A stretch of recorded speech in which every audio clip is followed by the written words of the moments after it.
Assalamu alaykum, hörmətli televizor görgüçülər. Erkin Asiya Radiosu Tor televiziyasının həftəlik xəbərlər proqramını görüyorsunuz. Programımız xoş gəldinglar. Məzkur proqramımızda muş bir həftə jarayonida radiomuzda berilgan Uyg'urlarga dair bir qism mühim xəbərlərni əsiltib ötdimiz. Mən Erkin. Mən Gülchehra. Tövəndə diqqətinizlə xəbərlərimizin təfsilatları da olsun. Germaniya və Avropanın başqa joylaridan kelgan bir qism Uyg'ur jamoati 25 yanvar kuni Myunxen shahriga jam bo'lib, Dunyo Uyg'ur qurultayining raisi Dolqin Aysoning dadisi Ayso Mehmet hamda Amerikadagi jamoat arbobi Adahamjon Zagir qatorliq marhumlarni xotirladi. Yig'ilishda jamoat marhumlarining hayot faoliyati haqida qisqacha to'xtalib o'tdi hamda ularning ro'yiga atab xatmi Qur'on tilovat qildi. Yig'ilishda yana muhojiratga Uyg'urlarning ba'zilari bu xil faoliyatlarning o'z navbatida ma'lum shaxslarga emas, balki Sharqiy Turkistonda hayotidan ayrilgan shehidlar uchun bir qatimliq xotirlash faoliyati bo'lganligini alohida ta'kidladi.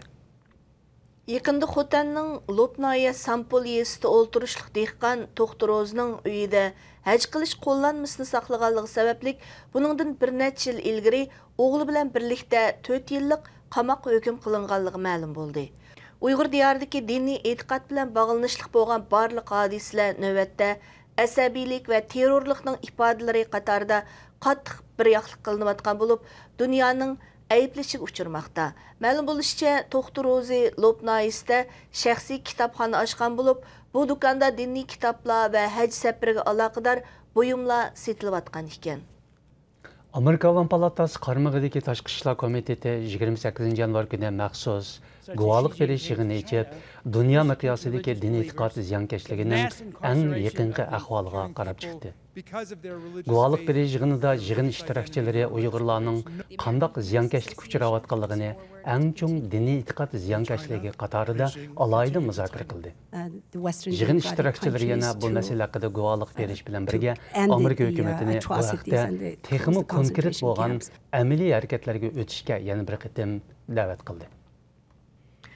Türkiyədəki Hira Mədəniyyət və Maarif Vəxbi növbətdə Türkiyədə yaşayotgan Uyğur ayollarını ziyaret qilish orqali ularning ko'p qismining oila judolig'i, ishsizlik va iqtisodiy yordamsiz qilishdek bir qator mushkulotlarga duch kelayotganligini hujjatlashtirib chiqdi. Saudiya Arabistonidagi Uyg'ur muhojirlari qo'llaridagi Xitoy pasportini yengilashga ilojsiz qilayotganlikdan ular kimlik, xizmat va sayohat masalalarida ig'ir dishvorchilikqa giribtor bo'lmoqda ekan. Xitoy hukumatining Uyg'urlarni boshtirish siyosati allaqachon Uyg'ur diyoridan olqib, muhojiratdagi Uyg'urlarni xotirjam turmush kechirish sharoitidan mahrum qilmoqda ekan. Bir qism analizchilar buni Xitoy hukumatining insoniyatga qarshi jinoyatlarining bir turi deb ko'rsatdi. Dünya xalqi 75 yildan buyon 27 yanvardagi Yahudilar cho'ng qirg'inchiligi xotirasida Yahudilarning millionlab qirg'inchilikka uchraganligidek ochiq fojiani eslab kelmoqda. 2020 yili 27 yanvar kuni butun dunyo yana bir qatim Yahudilar cho'ng qirg'inchiligini eslayotganda, hozir Uyg'urlarning mushunga o'xshab ketadigan bir zo'r fojiaga duch kelayotganligi yana bir qatim eskartildi.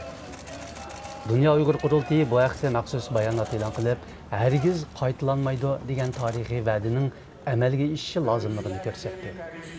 Dünya Uyghur qurultayining mas'ullari Angliyadagi Yahudilar jamiyati uyushtirgan xotirlash faoliyatiga qatnashib, Uyg'urlarni hozir xuddi mushuningdek taqdirga duch kelayotganligi haqida ma'lumot berdi.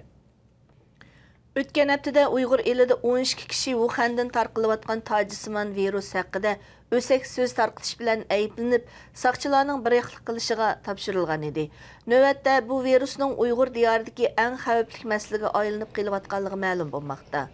Wuhan virusi, ya'ni tojismon virusining nachar turmush sharoiti hamda jismoniy va ruhiy qiynoqlardan allaqachon oldin ketgan millionlagan lager tutqunlariga tarqalib ketsa, buning qanday zo'r ofatga opirdiganligi har soat kishilarni zo'r andishiga solmoqda ekan. Navbatda Uyg'ur diyorida Xitoy doiralari jiddiy ahvollarga taqobil turish birinchi darajalik oldini olish tadbirlarini ijro qilishni boshlayotgan bo'lib, muqimlik va yuqumlanishdan saqlanish eng cho'ng so'z temasi bo'lmoqda ekan. Hörmətli görərmənlər, yuqorida Erkin Asiya Radiosu Tor televiziyasının həftəlik xəbərlər proqramısını gördünüz. Kelər həftə görüşəyilik. Xeyr xoş. Xeyr xoş. Aman bolanglar.